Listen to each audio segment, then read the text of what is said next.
Hello everyone, welcome to my YouTube channel आज हम +1 NCERT HPSC screening के लिए दूसरा चैप्टर कर रहे हैं, जिसका नाम है 3 महाद्वीपों पर फैला हुआ साम्राज्य, रोमन साम्राज्य।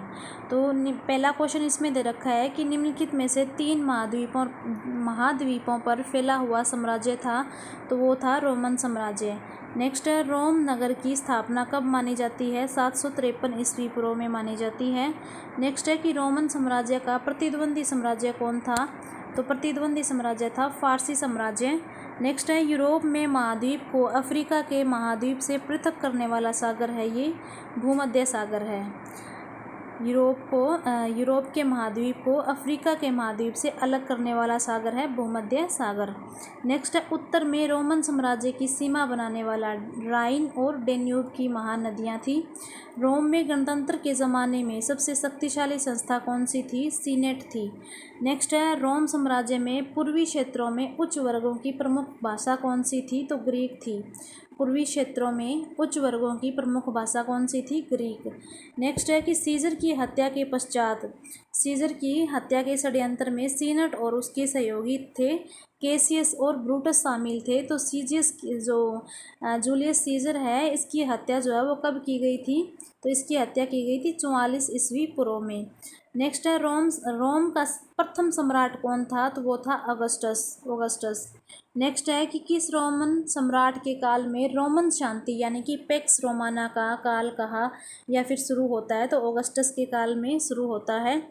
नेक्स्ट है, रोमन साम्राज्य के पास विशाल सेना थी जिसे वेतन दिया जाता था। एक सैनिक के लिए कम से कम कितने वर्ष तक सेना में नौकरी करना जरूरी होता था? 25 वर्ष होता था। नेक्स्ट है, रोम सेना में असंतोष का प्रमुख कारण क्या था? तो विदेशों में युद्ध के लिए भेजना इनके असंतोष का प्रमुख कारण था। नेक्स्ट है कि 113 से 117 ईस्वी के मध्य में रोमन साम्राज्य की सीमाएं ड्यूफ्राइट्स नदी के पार पहुंची। कौन सी नदी के पार पहुंची? ड्यूफ्राइट्स नदी के पार पहुंची, जिसका कोई लाभ नहीं हुआ। ऐसा किस शासक के काल में हुआ? तो ये था ट्राजन के काल में ऐसा हुआ था। नेक्स्ट है कि निकट पूर्व से क्या अभिप्राय है? भूमध्य सागर है, इसके पूर्व में जो भूभाग है, जस्ट पूर्व में जो भूभाग है ना, उसको बोलते हैं निकट पूर्व। नेक्स्ट है, क्या मैंने अपनी भूमि भली भांति अदा की है? यह कथन मृत्यु से पूर्व किस रोमन सम्राट के हैं? तो ऑगस्टस के हैं। नेक्स्ट है, रोम के चांदी के सिक्के को क्या कहा जाता था? दिनारियस यानी कि दिनार कहा जाता था। नेक्स्ट है, रोमन साम्राज्य में सम्राट तथा सीनेट के अतिरिक्त तीसरी महत्वपूर्ण शक्ति जो है वो शक्ति की कुंजी कौन सी थी? सेना। सम्राट, सीनेट और सेना। नेक्स्ट है, निम्नलिखित में से कौन सी विशेषता रोमन साम्राज्य से नहीं जुड़ी हुई? तो दासों के प्रति उच्च वर्ग की सद्भावना, ये गलत है, बाकी सारे सही है। पारस साम्राज्य से संघर्ष, ग्रामीणों के प्रति भेदभाव, शहरी केंद्रों द्वारा जो है वो नियंत्रण की व्यवस्था। नेक्स्ट, किस वर्ष में रोमन साम्राज्य जो है वो पूर्वी और पश्चिमी दो भागों में बंट गया? तो 395 ईस्वी में ये बंट जाता है दो भागों में, पूर्वी और पश्चिमी। नेक्स्ट है, व्यापक पैमाने पर यूरोप, अफ्रीका और एशिया महाद्वीपों पर पानी ले जाने के लिए कृत्रिम जल प्रणाली की स्थापना किस साम्राज्य के इंजीनियरों द्वारा निर्मित की गई थी? तो रोमन के साम्राज्यों के इंजीनियरों द्वारा निर्मित की गई।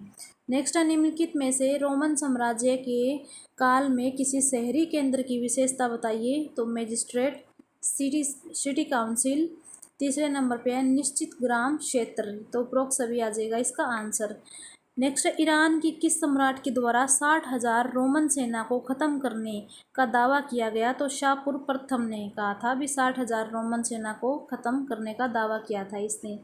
नेक्स्ट है कि रोमन समाज में मुख्यतः किस प्रकार की परिवार जो है वो प्रणाली जो है वो प्रचलित थी? तो एकल परिवार प्रणाली प्रचलित थी। 79 ईस्वी में पोम्पई जो है वो ज्वालामुखी, पोम्पई में आता है, ज्वालामुखी भड़कने से दब गया। कौन सा शहर? पोम्पई। निम्नलिखित में से रोम की अर्थव्यवस्था का आधार नहीं था? तो ये था कपास की खेती।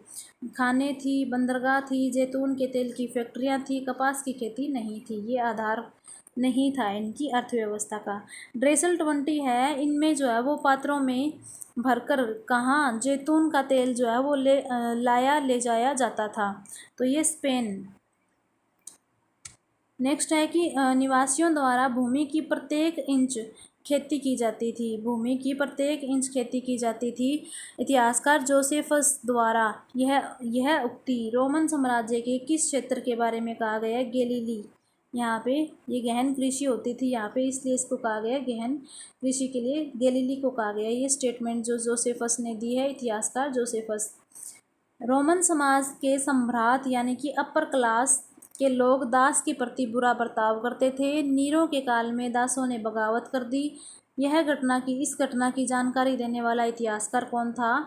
ये था टसीटस। नेक्स्ट है कि मिस्र में रोमन शासकों की किसानों के प्रति नीति से तंग आकर किसानों ने क्या किया? तो गांव छोड़कर जाना पड़ा था इनको। गांव छोड़कर जाना, किसानों के प्रति नीति से तंग आकर किसानों ने ये धमकी दी भी हम किसान जो है वो गांव छोड़कर चले जाएंगे, गांव छोड़कर जाना। जैतून के तेल उत्पादन में स्पेन के एकाधिकार को तोड़कर किस क्षेत्र के उत्पादकों ने बड़े पैमाने पर क्या किया? जैतून का उत्पादन जो है वो शुरू किया। तो ओलिव स्टेट के क्षेत्र ने।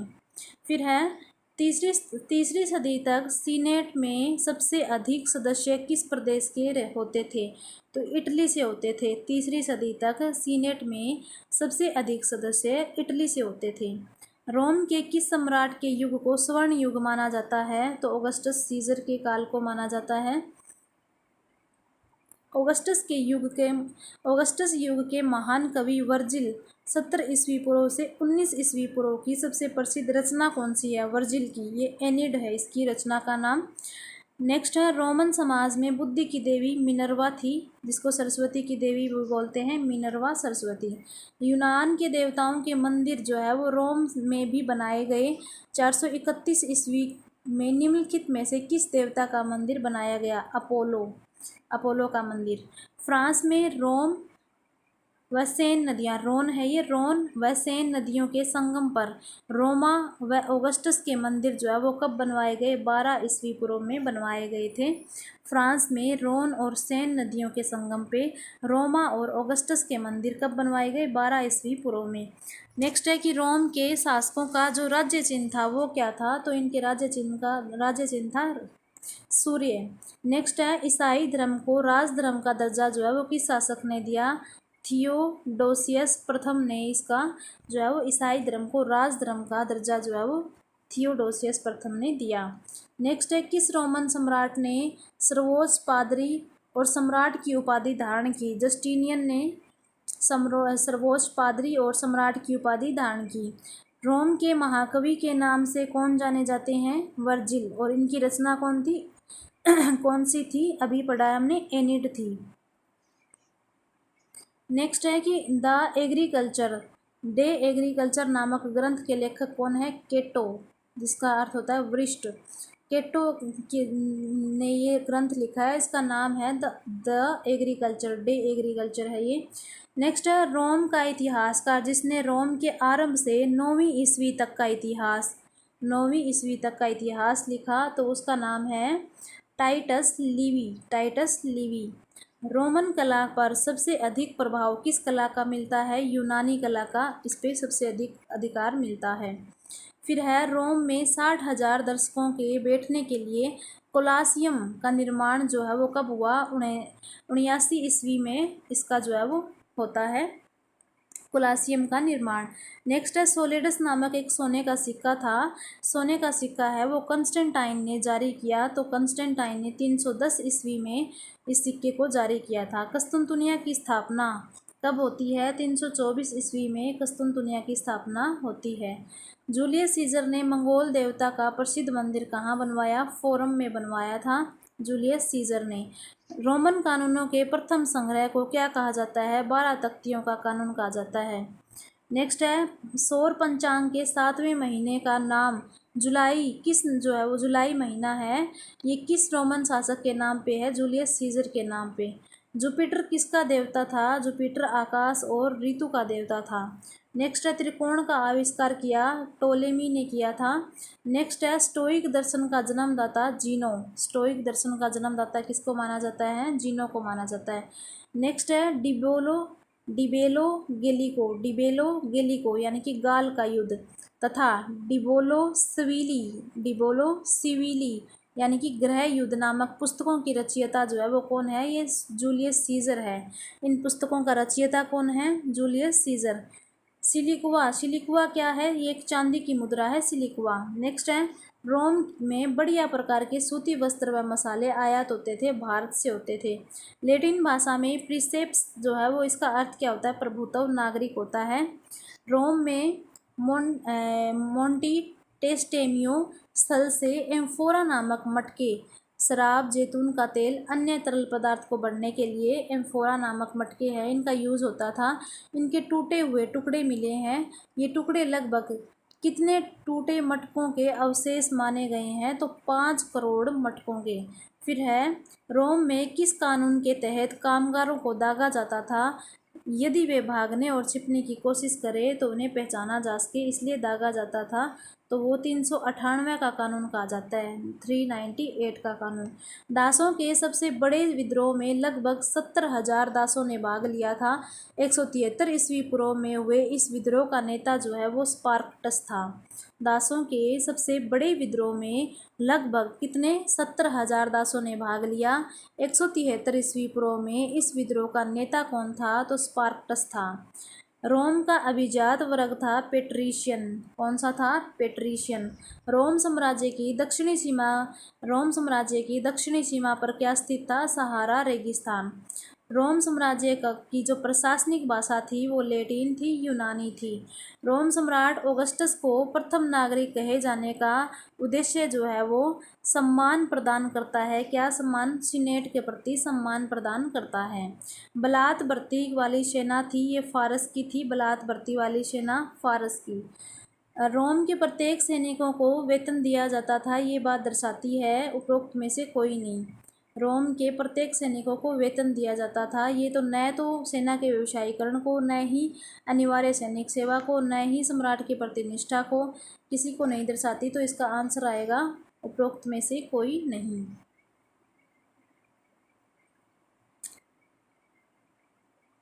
आगे है गृह युद्ध का उद्देश्य।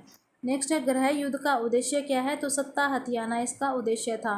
रोम के सम्राट ऑगस्टस का शासनकाल जो है वो किस नाम से जाना जाता था? तो शांति के लिए जाना जाता था।